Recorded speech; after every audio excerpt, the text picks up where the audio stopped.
Hi guys, Will here with W.T.F car reviews, and today we're going to be reviewing the all-new 2024 Chevy Traverse RS. And a big thanks to Gabriel and the rest of the management and staff here at Furman Chevy in Brandon, Florida for helping make this review possible. I'll leave a link to their inventory below, and if you're looking for a new car, SUV, or truck in the Tampa area, I would definitely recommend checking these guys out and ask for Gabriel. And for those of you guys who don't know, the Traverse has been Chevy's mid to full-size crossover SUV since 2009. The third generation Traverse that you see here is all new for 2024, getting a ground up all new platform both inside and out with an all new 2.5 liter turbo 4-cylinder, which cranks out a ton of power at 328 horsepower, 326 pound-feet of torque. Made it to GM's 8-speed automatic transmission, the 2024 Traverse is available in 4 trim levels, ranging from the $38,000 base LS up to the top of the line $54,000 RS that we have here. What else do we get for that money? Let's jump right in. So the 2024 Traverse is a really good looker, especially in this RS trim level. We get full front parking sensing, full LED headlamps, black headlight housing, LED daytime runners up top, full black grille, RS badge which is red in the right corner, Chevy badge is blacked out with a forward-facing camera right underneath helping us out with the 360. We get full front parking sensing and just a really clean looking front end overall. We get functional airflow in the corner. Take another step back, hopefully you pick up the sparkles on this beautiful white metallic paint color here in this Florida sun. The wheel and tire setup, the RS gets these massive Y-spoke 22-inch rims, 6-lug pattern, wrapped in Continental Cross Contact LX Eco Plus all-season tires. The dimensions are 275/45 R22, so massive 22-inch rims. We'll see how these 45 series sidewalls keep the ride quality. Get some gloss black trim for the front bumper area leading to the wheel wells and rocker panel side skirt area, also leading towards the rear and rear bumper. We get 4-door smart access, black Traverse badging for the RS, black mirror caps, LED turn signal on it. We get a camera on the mirror which helps us out with the 360. Blind spot monitoring on the glass. All black trim for the window trim, blacked out pillars, blacked out roof rails, and a massive panoramic moonroof shark fin style antenna. We get the same rear wheel and tire setup as up front. The only difference is a smaller brake caliper. The gas cap is push to open, easy fill, and with the turbocharged power plant, I'd recommend sticking to premium fuel. We get black taillight housing, 2 full LEDs, all new for 2024, black Traverse badging, quad exhaust tips, we'll get back to those in 1 second. Reverse lights in the corners, full rear parking sensing, tow hitch. I'll leave a link right here to show you exactly how much this all new Traverse can tow. Black Chevy badge, and the black trim connects the tail lights together. We get an additional camera out rear, helping us out with the digital rear view mirror with the washer, LED third brake light. The rear wiper does not sit flushly with the third brake light, unfortunately, but really not a big deal. We mentioned the quad exhaust tips. They're not genuine quad tips. As you guys can see, it's just a single outlet in the muffler, which connects to duals. They don't necessarily have to be as functional as they would be from a Corvette or a Camaro. They still look sick. And speaking of the quad tips, let's fire up this all new 2.5 liter turbo 4-cylinder and hear how she sounds.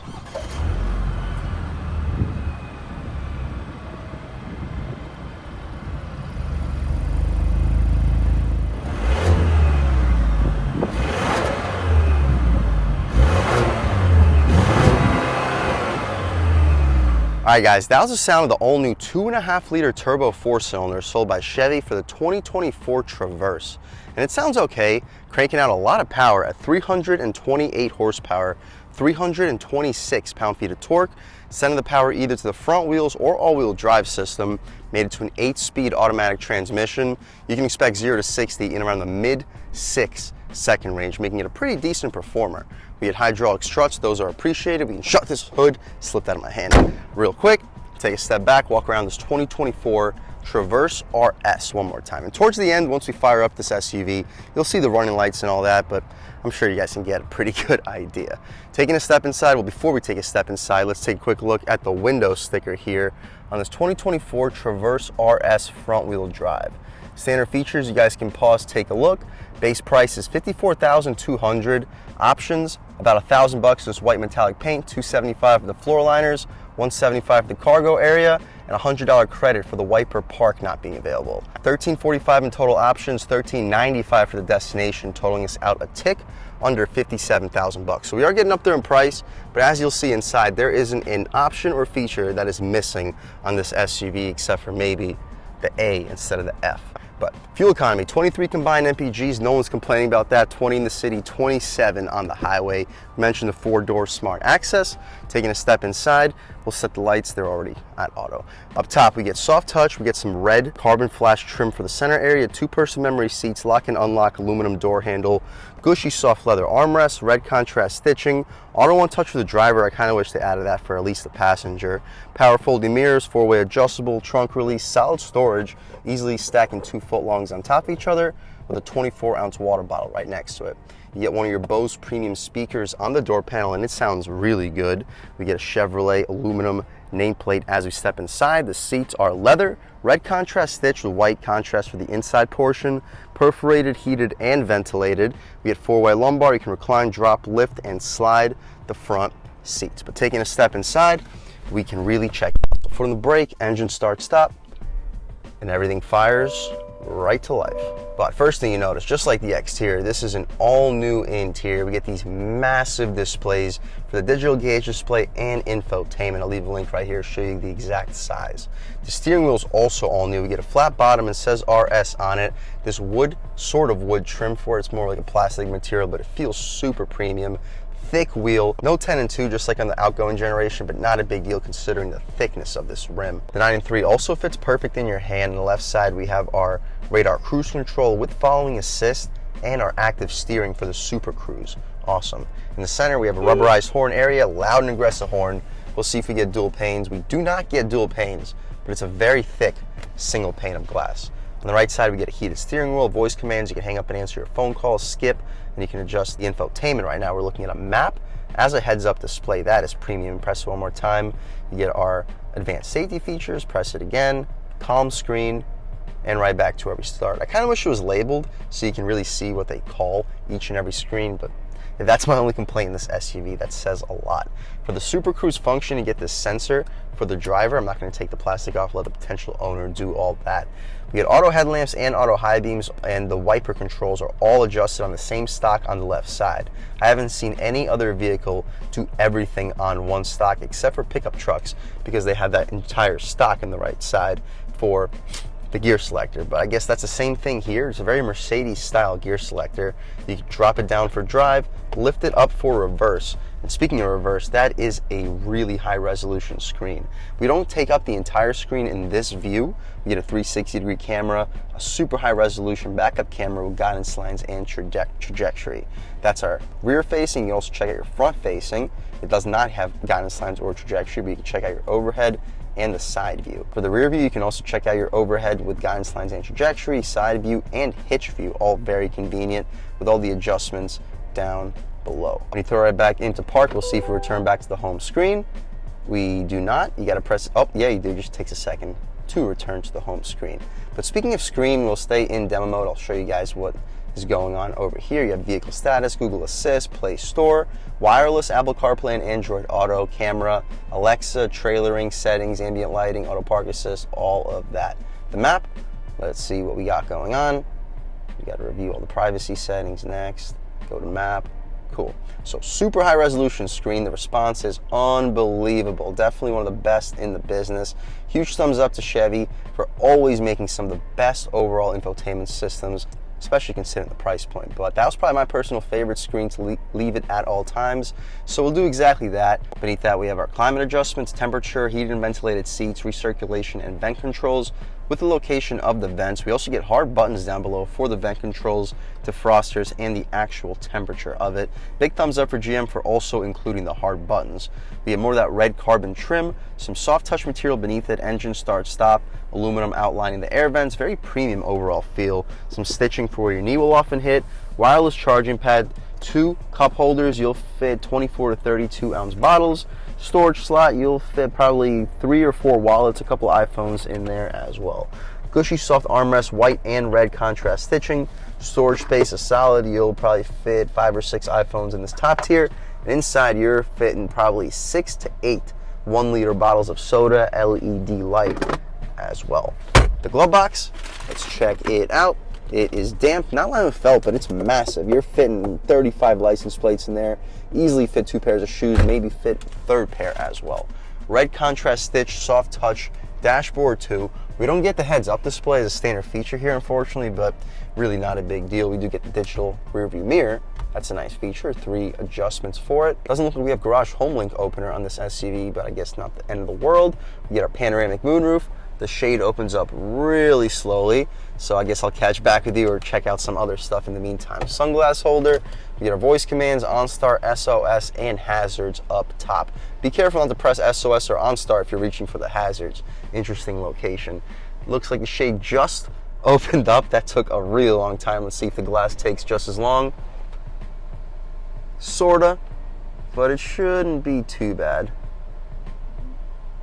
There we go. See if it goes out any further. It does. Wow. Okay. So well into the 2nd row. One of the largest openings in the business, poking our way out of here. Beautiful day today in Tampa, Florida. Sunny and 96 degrees according to this all-new 2024 Traverse. We can shut this glass right up. We'll leave the shade open so when we hop out back, you guys can see how much light is brought back into the cabin. I just accidentally closed the shade a little bit, so we'll wait for the roof to close. Open the rest of the shade, and let's hop out back, see how much space is offered back there. Check out the 3rd row, check out the cargo space, and then take this 2024 Traverse out for a drive. So out back, up top, we get soft touch material, soft touch in the center, and stitched for the armrest area. Decent storage. We get auto one touch for the way down, but as we mentioned before, we do not get auto one touch for the way back up. Just hard plastic down here, but you'll stack 2 footlongs on top of each other. Additional Bose speaker. Captain's chairs, red contrast with white stitching, red stitching for the headrest and outer bolstering area. They're heated 2nd row seats, but not cooled, wouldn't be expected. They are adjustable, you can recline them and slide them, but taking a step inside, we can really check it out. So I'm a little bit over 6 feet tall and I got like 10 inches of knee room. See if we can slide the seat back any further. Nope, that's the furthest back. We can slide it, but still a ton of space. Headroom, even with the moonroof, I got over 1 inch of it. So with the seat upright, you can sit back here if you're over 6'5", 6'6", and watch this. You recline the seat, I got like 8 inches of headroom and still have like 4 inches of knee room. Now you can fit a 7-footer back here. 2 cup holders, just like in the 1500 pickup trucks. 3rd zone climate control with heated 2nd row seats. We get an AC outlet back here, 2 USB-C ports, mat pockets behind both of the front seats. We get these armrests. They're decently wide. You can fit a full-size arm with no problem. We get a ton of light thanks to this massive panoramic moonroof, and the air vents blow directly into your face. The interior lights back here are LED too. That's about it for the 2nd row. Let's hop out into the 3rd row, see how much space is offered back there. So it's sort of a 2-handed process to get into the 3rd row. You gotta press this button and slowly begin to lift the seat up manually, but it allows you to have a very easy access into the 3rd row. Let's move these mats out of the way, hop back here, pull the seat back to where it was, and as you see with the seat all the way back, my knees are starting to touch, but headroom wise, I still have about 1 inch or 2 of it. So if you move that 2nd row seat up 1 inch or 2, I would sit back here with no problem. The armrests back here are just hard plastic. You'll fit plenty of car accessories with a 24-ounce water bottle in there. We get USB-C ports for both of the sides back here too, and an air vent that blows directly into your face for both of the 3rd row passengers' LED interior lighting. To hop out of here, you just press this button right there, but as you see, it doesn't electrically shoot, so you gotta press the button and push forward a little bit as well, but I'm sure everybody will get used to that in no time. And really easy process hopping out of here. I think that this floor is very low for the mid to full-size crossover segment. But hopping out towards the cargo space, we'll see how much space is offered back here with the 3rd row up, 3rd row down, and with the 2nd row down. I'll leave a link right here to show you exactly how much space is back here with the 3rd row up, 3rd row down, and with the 2nd row down. With the floor mats, it's gonna be just about impossible to really see. So we'll drop these 3rd row seats down. They fold down electrically, but you gotta press and hold the entire time or they will not fall down. The 2nd row seats, unfortunately, are kind of in the way, but hopefully you guys can pick up just how much space is offered back here. The link should give you a better idea. It is a large cargo space. Secret storage, just a ton of it. You're fitting probably 2 carry-on suitcases back here, probably 4 backpacks. And these thingies over here in the corner that look like drain plugs are not drain plugs. Those are just bolts to keep this plastic cover closed. You unscrew those bolts, you can remove this plastic cover and access your spare tire and all of that. So we have electric adjustments for the 3rd row, and these are the electric adjustments for the 2nd row to fold them down and fold them up. Cool. We can drop this lift gate with a click of a button. It gives you a second to get out of the way so you can get duped into the head if you have grocery bags in your hands. But that's about it for the inside and outside of this beautiful 2024 Chevy Traverse RS. It's definitely one of the best lookers in the segment, cranking out now 328 horsepower, 326 pound-feet of torque, sending the power to just the front wheels. Unfortunately, at this price point, the standard all-wheel drive like we would get from the Z71 would be appreciated. But either way, ton of power, all new platform, all new interior, and it looks fantastic. Performance-wise, let's take this 2024 Chevy Traverse RS out for a drive and see what it's got. All right, guys, now we're just about seeing everything we need to see with the inside and outside of the all-new 2024 Chevy Traverse RS. Let's take it out for a drive and see what it's got. My first impressions, the brakes feel really good. Steering has a very solid weight to it, but I feel like it was a little bit more direct in the pre-facelift. About 3rd throttle, boost. Woo! It feels powerful. We just got out of the Mazda CX-70 with their straight 6 3.3 liter, and it cranks out 340 horsepower, 369 torque, and this feels really just about as quick. Over the speed bump, as you guys saw, it rides over it really well. One more speed bump coming up, hit it just as quick as before. Ride quality is really good. It is a larger SUV than the CX-70, but you can definitely tell because it has a softer ride even with these 22s. To be fair, that CX-70 had 21s and even skinnier overall sidewall tires. Brakes feel really nice too. We're not going to be going too crazy because there is an officer right over there. But taking a step out here, the throttle response. It does not have 3.6 levels of throttle response, unfortunately. And it revs high. I mean, light throttle is going to like 3,500 RPM, but it's so quiet. Just cruising along, even on concrete pavement. The ride quality, geez, I could only imagine how the trims without these 22s would feel, because even with these 22s, the ride feels fantastic. Steering feels really good. It's very light. The outgoing model had a little bit better of overall steering weight. Try it out in sport mode. Steering gets a tiny bit heavier.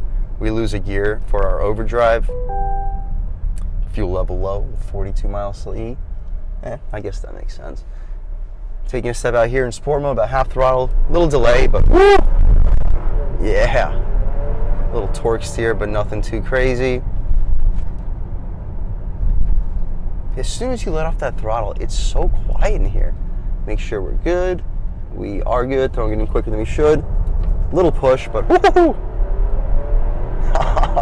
It gets up and goes pretty well. Doesn't blow you away, but I can see 0 to 60 happening in the mid 6-second range.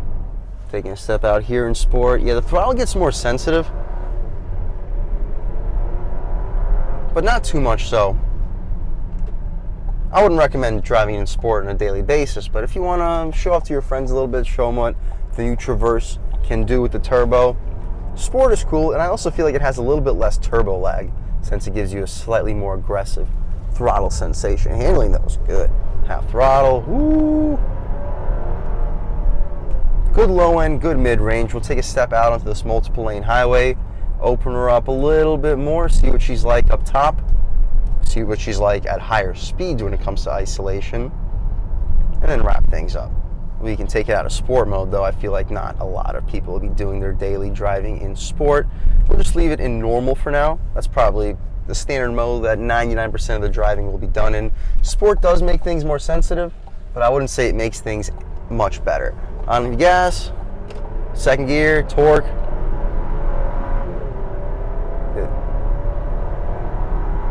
Wow. Yeah, third gear is the money gear here, and I can tell you exactly why. Because the entire time in first and second, I didn't notice it before, but you got that stupid traction control light going off. So if you're looking to actually use the power here, I would really recommend going with the all-wheel drive. Back in the day, if you lived down south and it was always warm by where you lived, you didn't need four-wheel drive because without snow, without dirt, muddy, disgusting roads, you don't need it because you're not going to see wheel spin. That's not the case anymore. Back in the day when V6 engines were making under 200 horsepower, V8s were lucky to make over 250, yeah, you did not need four-wheel drive if you lived in warm climates because you didn't have enough power to spin the wheels with those older power plants. But that's just not the case anymore. Now we have four cylinders that are making over 300 horsepower. 20 years ago, V8s did not make this power. Traction control. There we go. Whew, it is quick. But we did not see this kind of power 20 years ago, but we still have the same thoughts when it comes to two-wheel drive and four-wheel drive. If you have over 275 horsepower, I don't care what climates you're in, you want four-wheel drive. It makes a big difference, not only when it comes to rainy handling, whatever, even in the dry weather when it's 97 degrees. 330 horsepower going to the front wheels will not be as efficient as necessarily possible. You're not only going to waste your tires, you're going to waste unnecessary fuel too.